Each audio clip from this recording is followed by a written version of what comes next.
Give it a second. Hey, welcome to episode number 4 of the Bears Cast Network podcast. We're changing the name potentially to Gridiron Bros here. I'll try that out with our host, myself, Patrick, the Arlington Heights native. And you're a local Bears fan, Scrub, all the library. Steel City Slayer here. Pittsburgh born and raised. Mike Weimerskirch. How's it going? Awesome. And Aldo, what's our first topic for today? There's a lot going on. The combine starting, Tom Brady's baseball cards coming around, and a whole bunch of other things. I say let's go ahead and start going on with the big news that's been going on, and that's with all the big releases that's been happening, with all the big surprises, mainly Leonard Fournette, and even ones that are not so much surprising, such as Kenny Golladay. I say we start talking about those today for the start off the show. So, awesome. So who's your favorite? So far, as I said earlier, Leonard Fournette is probably the biggest name that's been released so far. And here's another thing that I want to add on. He actually asked for this release, so it's kind of interesting. It kind of tells you that whether he or some of the other players on the team may not like the direction the team is going right now with Tom Brady retiring. So, Fournette he's won a Super Bowl with Tampa Bay. He's probably going to want to keep winning. Kind of tells you that he's not looking for money. He wants to keep staying on a team with a winning culture, I think. Where do you think he'll go? I'm not entirely sure. There's a lot of teams that have a gap at running back. Such as I think the Raiders might be one if they don't keep Josh Jacobs, because as far as I'm aware, he's a free agent this year, right? Or unless I'm incorrect about that. I think he might stay in Florida and find his way down in Miami. That is another option too. Miami does they're using the running back by rotation strategy right now. Not that they don't have great players, like Keenan Drake is an explosive player, though he is fairly inconsistent sometimes, and with Jeff Wilson, who's a great player too. But sometimes you just need a guy who could just run it right down the middle, down the defense's throat, like Leonard Fournette can. And I don't see anyone like that on Miami. Josh Jacobs is a unrestricted free agent. Who probably will, right? Mm-hmm. Yeah. I mean, you have Saquon Barkley, Josh Jacobs, Tony Pollard, Miles Sanders, David Montgomery, Jamal Williams, Devin Singletary, Kareem Hunt, Damian Harris, Jeff Wilson, Jerick McKinnon, Devonta Foreman, all free agents. So Kareem Hunt is a guy that people need to that he's got a lot of speed. Went through some legal issues and kind of lost his job, but was a Pro Bowl running back. So don't forget, and he's kind of got stuck behind Nick Chubb. So that guy, both of them. He's going to eat you. So I mean, that's not you're not going to be taking much from one of the best running backs in the game. So. Kareem Hunt could find himself in a good position. I think so. You see, my take on Fournette, guys, is I don't find much value in him anymore. Give him a little bit, give him a couple $1 million, put him on a team that's winning, and make him a third down back that gets you a couple yards every once in a while as an alternate kind of thing. You got your two main guys, and because I just named a ton of people that I would take way over, Fournette.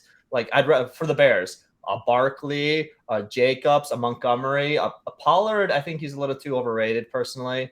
Miles Sanders, he's pretty good. Pollard ain't going nowhere. They ain't gonna let Pollard go. No. They're gonna sign him. Yeah. Pollard, I'll tell you right now, Pollard makes it to the market, the Bears gonna jump on him like a freaking. You don't let him go. That guy, he's good, man. He's good as a game changer. Yeah, I agree with that. I think Tony Pollard has a really huge, really high ceiling, where his ceiling is just as high as any other running back in the market. Yeah. And if a team's lucky enough, he might be willing to take a little bit less money because of the fact that there are other high-end. There's a lot of high-end running backs on the market. This as everyone brought up, there's Josh Jacobs, Saquon Barkley, Kareem Hunt. All those guys are all like probably within like the top 5 running backs in the league at one point or another. Like especially with Jacobs and Saquon Barkley being probably one of the 2 of the top 3 running backs last season. So it's like it's just kind of surreal. I don't think that it's gonna be real hard for Pollard. I think it's bad timing for him to be a free agent. Though, as Mike said, I think Jerry Jones likes him a lot, and if there's one thing Jones is not afraid of is ponying up money for players that he really likes. Yeah, but I don't know. So like right now, the proposed kind of thing floating out there for Pollard is actually the Dolphins. So Mike McDaniel loves the run, heavy run, and they're losing Mostert and Jeff Wilson. And so they need a running back. They are going to pick up one of these backs, but they have no cap space. So maybe Pollard's not in, but like, are they going to do a Rodgers thing? Are they going to do this? I don't know what's going to happen. Miami has no money, but Pollard would be great for them. That's why I thought, Fournette can, it's been weird. Not last season he struggled. Season before that, though, he looked pretty good. So, but he's getting older. He's been in the league for a little bit. So, he might not have a lot left. But, if Miami doesn't have a lot of space left, and, they're negative right now as far as I know. Do they have a lot of future, like we were talking about in our last show, is Tua their quarterback? Because if he's not, they got to go find someone, Yeah. They have a lot going on but you'd think a running back would flourish if it looked like how they were, a lot of the season. They played pretty, they moved the ball pretty well. Tua started getting injured and that changed a bit, but Miami was looking pretty good last season. So in addition, good running back here. And if we're talking about low cap space, Kareem Hunt hasn't been demanding that much money on the market, nor has he's been stuck behind the mud behind Nick Chubb. So it's been kind of hard for him to showcase that he's still that top back in the league, despite the fact that he clearly still does have the talent. So I think it's very is that option for Miami to go ahead and just snag Kareem Hunt out from everyone's noses, considering that they are what I would consider probably a really good fit for him, because he's just a guy who can just do it all. And he's clearly comfortable sharing the load with other players. So I would say that's a very positive quality about Kareem Hunt, because he is not like most players where he just wants to hog all the entire offense for himself. Yeah, because, he's definitely underrated right now. Oh yeah, 100%. Speaking of AFC East, the Jets there was an article released about the Jets and that they're incredibly pleased with their meeting with Derek Carr. This seems like it's really. Seems like they might make a pass at him. We might be seeing Carr in a Jets uniform. And my opinion there is, Jets were really just a quarterback away this last season, I think, from making the playoffs. A lot of young talent playing at a high level. Even after losing Breece Hall when he is to his injury, they still hung in games with Zach Wilson and Mike White and quarterbacks that, they're plug and play. But, so you get a guy in there, we saw Derek Carr struggle at times, but we saw, the Derek Carr that, that got the Raiders in a lot of positions to win games. There was a lot of tight losses and last-minute losses last year for them. So I see a huge improvement with him going to the Jets, and that would make them a dangerous team in the East with the Buffaloes over there. And they got to compete, and they got to find themselves a quarterback. I completely agree. Right now, the Jets are looking like what the Broncos should have been at the start of the year last year, and they're by far that team this year. And if there's one thing that Derek Carr has shown that Russell Wilson has not, is he's had flexibility with a lot of coaches and has succeeded with a lot of them. So who knows? Like Derek Carr will. I think he'll have a lot of success in New York. And coincidentally, since I brought up the Broncos, Nathaniel Hackett is going to be the Jets offensive coordinator for the New York Jets. So let's see what happens when Nathaniel Hackett gets a different kind of quarterback who has top 5 talent underneath him. We'll see. Maybe it's just a Russell Wilson thing. Maybe it's a Nathaniel Hackett thing. We'll learn this year. Yeah. And then, you know what, with the Jets, I mean, I personally really do think they're pretty much a quarterback, maybe a receiver away. So here's some cool stats for you. Jets allowed only 20.3 points per game in their 10 losses. I mean, that's crazy. And in those 10 losses, they only threw 0.5 passing touchdowns.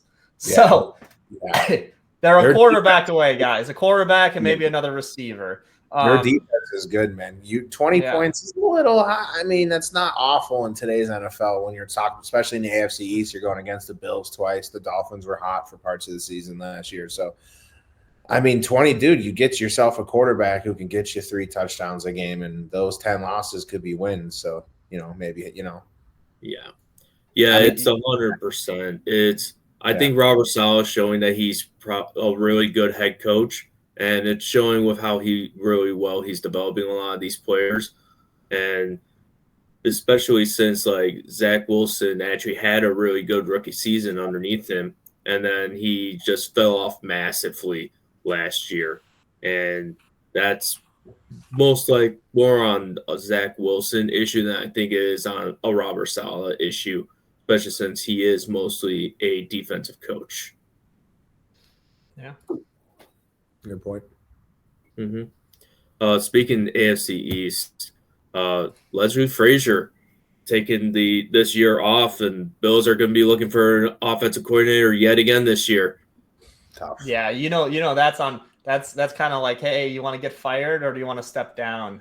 I mean, in my opinion, the quarterback took a turn for the worse this year with all the interceptions. So. That's tough. I kind of blame it on them. You're taking this team that for most of the season looked like one of the best teams in the AFC, and now they got to learn a new offense. So that too.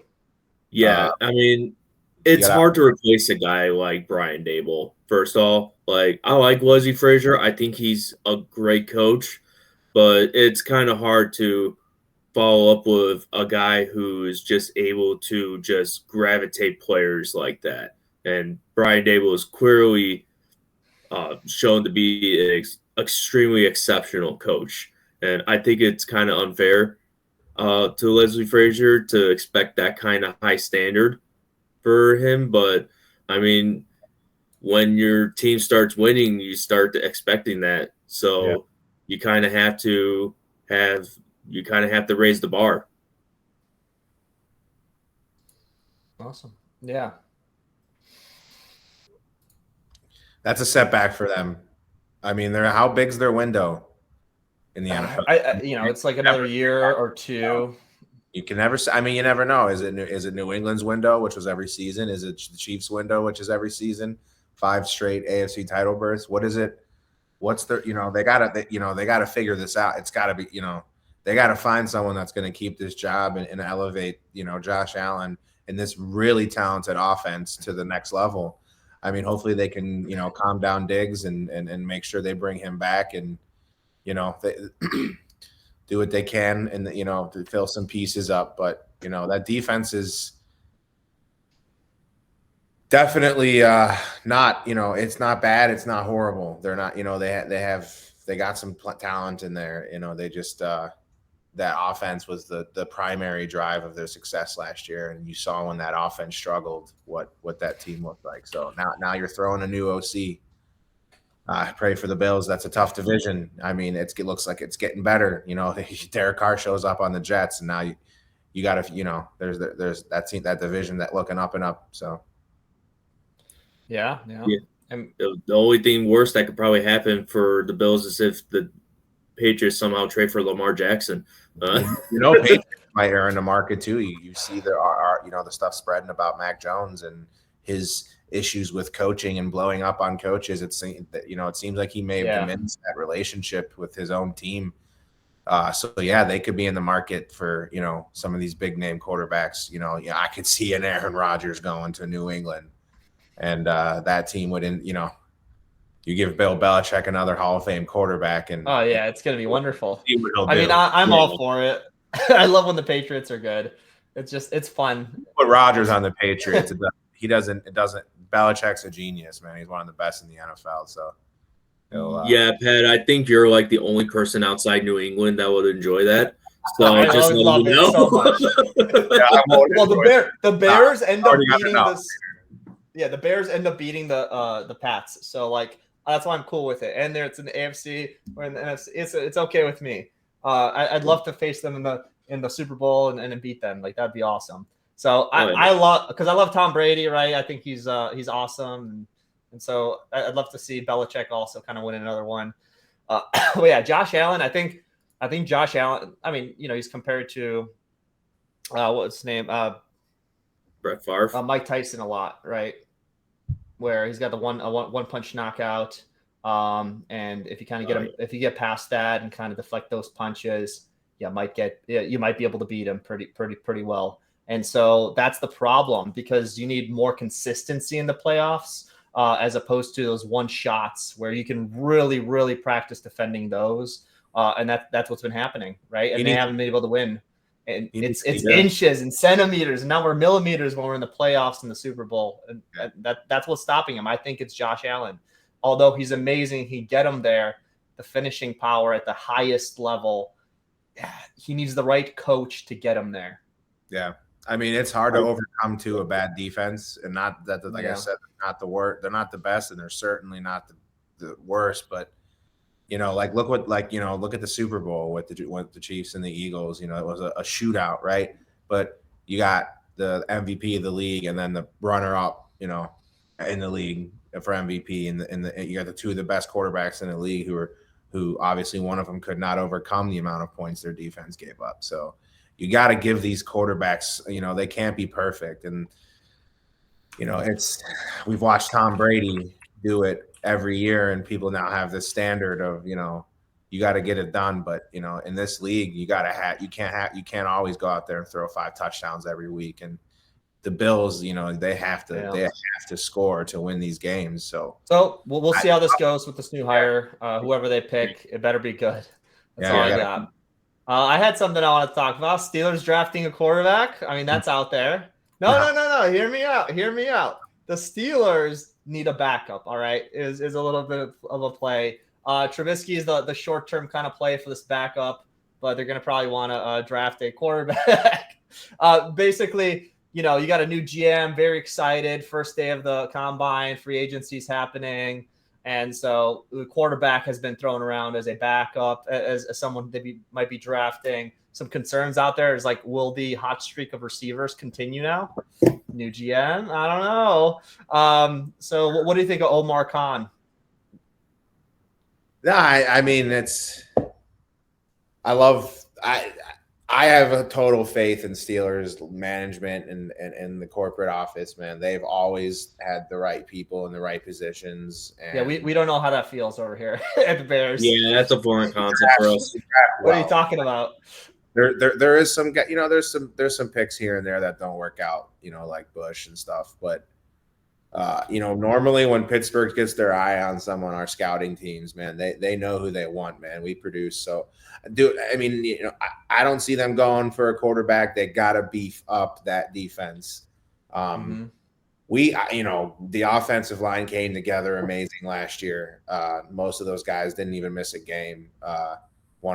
We had his name's slipping my mind right now, but our tackle allowed 0 sacks on the season. So, I mean, that's pretty big. You got some young talent coming up there. They're going to beef up that D. They're going to beef up the secondary, get another linebacker. And, drafting a QB, no way. That would probably maybe 6th, 7th round they pull a guy. 6th, 7th round. We're not talking about like anybody. We're talking about someone off the street. Someone with talent who they'll just throw on the practice squad. Because like you said, Mitch is on a 2-year deal. He's going to be our backup. Mason's going to walk. He's not going to play third string. So, Yeah, that's my take there. Awesome. So since we're talking about drafting QBs, Combine, since the Combine starting this week, we might as well talk about some of the young QBs that are going ahead and trying out. Bryce Young, apparently not throwing in this year's Combine, probably saving it for his pro day. And then Allen Richardson seems to be the fourth name cropping up in the draft stocks. So what do you guys think? Well, it's his body size, right? And that's really why he's 6'3", 23 pounds, right? He gained. Yeah, I mean, Combine, I think it was. Yeah, so like Allen Richardson's pulling a lot of comparisons. Yeah, 30 pounds of muscle. Yeah, he's pulling a lot of comparisons to prime Cam Newton, which I'm pretty sure all of us remember. Cam Newton, when he was at his best, was one of the best quarterbacks in the league. Like, was an MVP caliber player every single season for like his first 6-7 years in the league. So, like, I don't think that's a bad comparison at all. Personally, I think that's a very good comp for him. It's probably, but there is the talk that he is a project player. He's not quite as pro ready as Cam was. So it's one of those things where maybe a team that can actually go ahead and take a year can go ahead and pick him up in the later rounds in the first round, such as the Ravens. Possibly. Yeah, if they get rid of Jackson, I mean, look, here's some stats about him: 6'4", and then not 3, as I was saying, 6'4", 232 pounds, 4'4" in the 40, and a big arm. He only started one season in Florida, posting 53.8 completion percentage. But I mean, he's compared to Jamarcus Russell, and also not a comparison, or Josh Allen. You want? No, I'm just kidding. Or Josh Allen. It's those two. Yeah. So forget about just run people over. You know he's going early. Jamar, you think Anthony Richardson's going to go early? No, I think CJ Stroud's going to go early. Him and Stroud, Bryce Young. Yeah, Bryce Young. There's probably going to be 3 in the first 10 picks. Stroud's the better pocket passer for sure. He's not going to take off and run like crazy. So you got to have a pocket, right?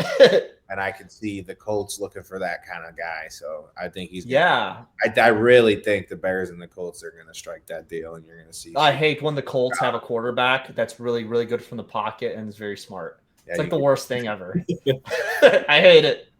I mean, Jonathan Taylor over there. You know they got to find themselves some receivers, and they're like the team that's one step away from winning the Super Bowl, but also a million steps away because they can't get their shit together. Like, it's so funny. It's weird. Yeah, it's just oddly strange how the Colts always find themselves in a position to draft what's going to be a Hall of Fame quarterback. They first Peyton Manning, then Andrew Luck, and then a few years later, now they're in a position to draft what looks like 3 really good players between C.J. Stroud, Bryce Young, and Will Levis.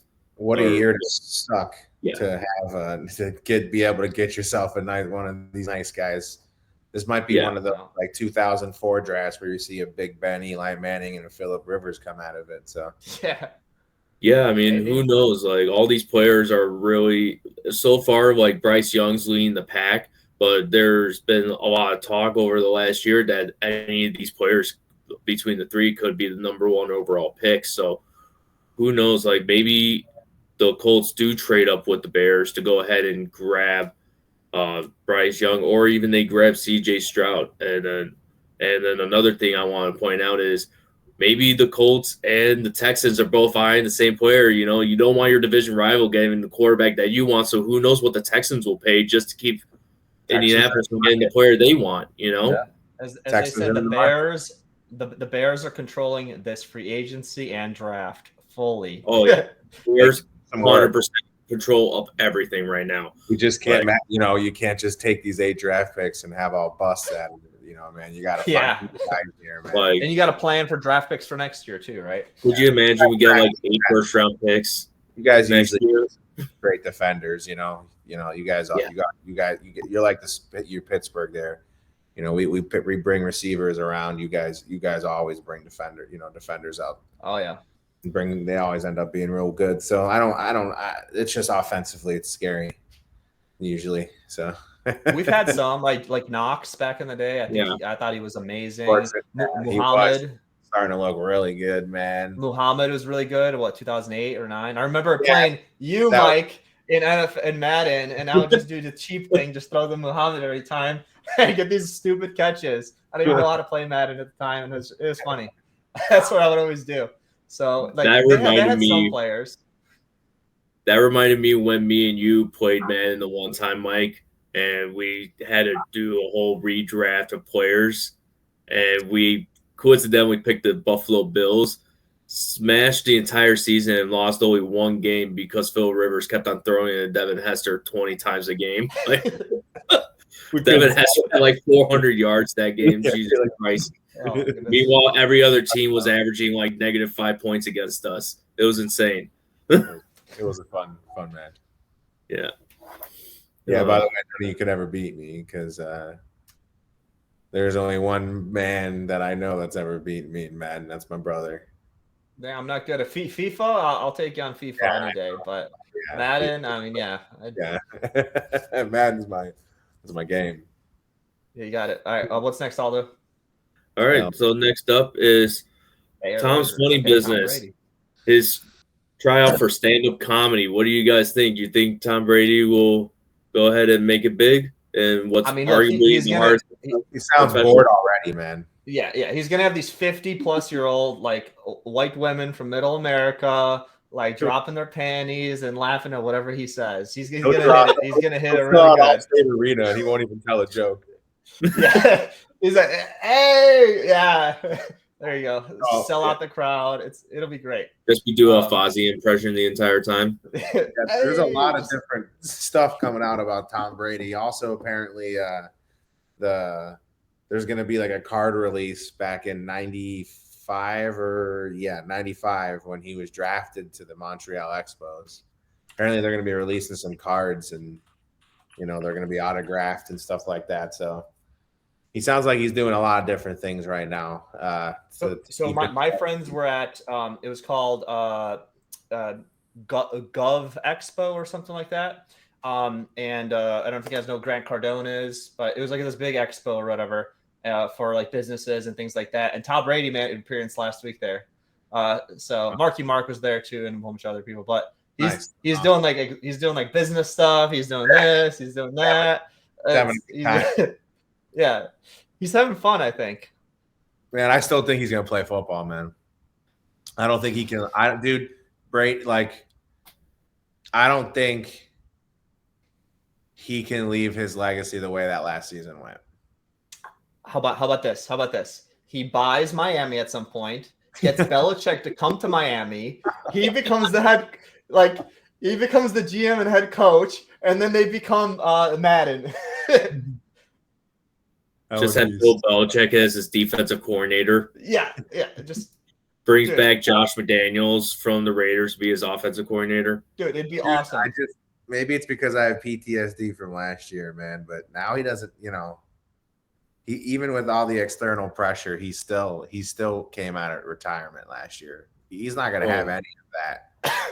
I don't care if he signed some paper that doesn't stop. You can unretire. I mean. We'll see. I don't think he's done, but I mean that letter to the league didn't stop Brett Favre from coming back and playing for the Jets. So exactly, and then going to the Vikings and having one of his statistical best seasons of his career. Yeah, exactly. Yep. So with that, we'll go ahead and talk about the new Bears documentary coming up. Pat, you brought this up earlier. Yes. What do you think? I'm excited for it. You guys can check it out. Apparently, it's coming out. When is it? I think Wednesday. But, bear down. Today's Tuesday. Wow. So March 1st, then. My days are all mixed up. I think so. So there's a sneak peek right now on NBC Sports, and it looks like Wednesday after the Bulls game on NBC. So I'm excited for that because basically it's just how the mayor kind of messed. I mean, it's a whole thing. Basically, Bears are kind of pissed at Chicago because Chicago won't give them land to put something and allow them to kind of do their own thing. The Mayor Lightfoot, it's kind of cool. You guys see the trailer. Like it's a snippet of her saying something along the lines of, we tried. We're doing the roof. They should stay here. They've been here. This is their home. And then it's snaps to other people saying, okay, really, is that all you've got? We have 330 acres we can do up. Also, a thing that Mayor Lightfoot and everything keeps pushing back is like, this is the home of the Bears. They were at Wrigleyville for 50 years before they were at Soldier Field, which is like longer than they've been at Soldier Field, I believe. So it's not their home. They don't own anything. So and everybody's going to the model of the Rams, and it's about almost the exact same acreage, about 300 plus acres. It's just about the funding at this point. They're not going to make Arlington Heights pay for it. They're probably going to do the streets and all that stuff first for free, and then have Arlington Heights pay them back as they give them tax money, because that's the model they used over the Rams Stadium. And so this documentary is going to be talking about all of that stuff, how they're pissed off at Chicago and how they're not staying. It's awesome. Yeah, I think financially it makes zero sense to stay in Chicago. Like you said, they don't make any revenue off, a lot of, Chicago owns everything, so going down to Arlington Heights, they own their own land. It's not just going to be the stadium. It's going to be a city, it's going to be museums, shops. It's going to be residential too. Experience, so it just, the parking, WrestleMania highway that you don't have to drive into the city. That's no matter what's packed. I mean, I think it'll be a better experience. And remember, Chicago Bears, it's not just Chicago, it's the entire state of Illinois, so moving it, to more, a little bit more east, or I'm sorry, a little more west is not necessarily the worst thing ever. Right by O'Hare. Yeah, exactly. Mm-hmm. I think it's just a better move for them. And parking, what's that? Right? Oh, man, it's I do love the tailgating aspect. They better not get rid of that when they move to Arlington Heights. They need to maintain that atmosphere before the game. Everyone loves us grilling, but yeah, they got to go. This documentary is going to be interesting because it's probably sure it's going to show both sides. Oh yeah. I'm excited. They're going to show emails. People that disagree with us on that, though. There's a lot of people that they are not happy that they're even contemplating leaving. So yeah, Arlington Heights polls are actually some of the ones I've seen on like Nextdoor and stuff. They're showing like, do you want them to come here? Do you not want them to come here? Are you indifferent? About a third is indifferent. A little bit more than a third is no, and then a little bit less than a third is yes. Yeah. So it's kind of like weird. That's weird too. People look at the Bears as Chicago, so it's like you're moving them out of the city. I don't know. It's trademarked though, so they're all good with the name. Yeah. The name will stay, but yeah, it's just it's that name a football team that's still inside the city that they're named after. I think pretty much one of the only ones are Green Bay. Are the Steelers in actual Pittsburgh? Yeah, limits? Oh yeah. Okay. Right there, right at the river, hits the stadium, and that's like, that's the city. So it's becoming less and less. Green Bay, Packers are in Green Bay, but I mean, I don't know if you guys have been there. It's like the only thing there. So, you drive to the. Oh, no, they're in our Dallas Heights, right? Tampa, they're in Bay Stadium's in Tampa Bay. Mike, you and I actually visited that one last summer. That was like, we didn't get to go inside, but like just the outside atmosphere of that stadium is just so much better than Soldier Field is, considering that it's like you're not just looking at a brick wall the entire time. Yeah. I know it's a spaceship that collided with Soldier Field. It's got nostalgia. It's been there for a long, they've been there for a long time, Yeah. Are you excited? Are you excited for WrestleMania and like things like that to come? I mean, we finally have a space for it in Chicago. We don't have one currently anywhere. Yeah. I mean, that would be, dude. Yeah, I mean, you could definitely see the WWE taking advantage of that, the hype of that stadium when it opens. You know. You also have the World Cup's next year? No, yeah, 2 years from now, and they're doing 2. Yeah, 2 years. 2 years, and they're doing Canada, U.S., and Mexico. It's a North American thing. They don't have Chicago because we don't have the space. How embarrassing is that? Yeah, we just can't do it. Exactly. Like at all. Our one chance. Like for what? The next time is gonna be what, 20 years, 30 years from now? Like that sucks. Yeah, like I remember when Italy won the World Cup in 06, like all of Harlem Avenue was filled with nothing but Italians for like 3 miles. Like there's a huge soccer fan base here, and that's just for one country. Like, why wouldn't you want to have the host at least one World Cup game in Chicago? Like, we're literally the crossroad of the entire country. Like, we should be one of the main places that is able to host a World Cup, and we're just not. It is embarrassing. It's like you said.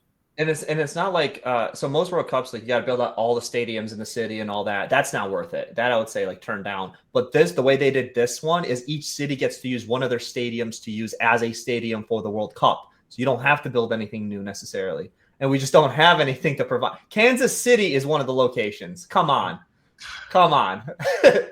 Yeah, that's crazy to me. Done. Yeah. It's like Royals were a couple years ago too. So. Yeah. All right. What else we got, Aldo? Not much left to talk about today. Franchise tags. Deron Payne got franchise tag. He was a big target for the Bears. Because he's one of the best players in his position. He fills pretty much the biggest need on the team, and he just got franchise tags. So who knows? Like, are the Bears willing to pony up some draft picks to go ahead and grab him? Like, or are the Commanders 100% committed on making him part of their team for the rest of his career? Who knows? And so far, I believe he's the only confirmed player to have gotten franchise tagged. But what do you guys think about the situation? I think Jones is going to get franchise tagged. They did clear up some cap space, so I wonder if they're going to be able to keep Barkley because of that. That's kind of, but I don't think he's going to get franchise tagged, so that's good for us. I don't think we're going to franchise tag anyone. The Bears, Steelers, I don't know if you guys are. It's like, and people have to protect their players right now from the Bears. That's a big thing. Because we're going to pick up whoever we need right away. So if it's a need, you better tag them, or if you're unsure, right, just tag them, keep them and tag them. So I don't know. First one you said, but I don't know if there's going to be any other big names. Yeah, you kind of touched on a lot of the big ones there. I think Jacobs gets franchise tag too. I don't think the Raiders let him go. They can't come to a deal. Yeah. Oh, that's a good idea. Yep. I don't think you let him walk. He showed he's one of the best in the league. So you want to keep that spice, especially if you're going to lose Derek Carr. You're going to need a guy to handle the load over there. So yeah, I mean the Raiders do have probably one of the best offensive cores in the league right now with Devontae Adams, and you really cannot lose Josh Jacobs considering that he's the main engine of your run game.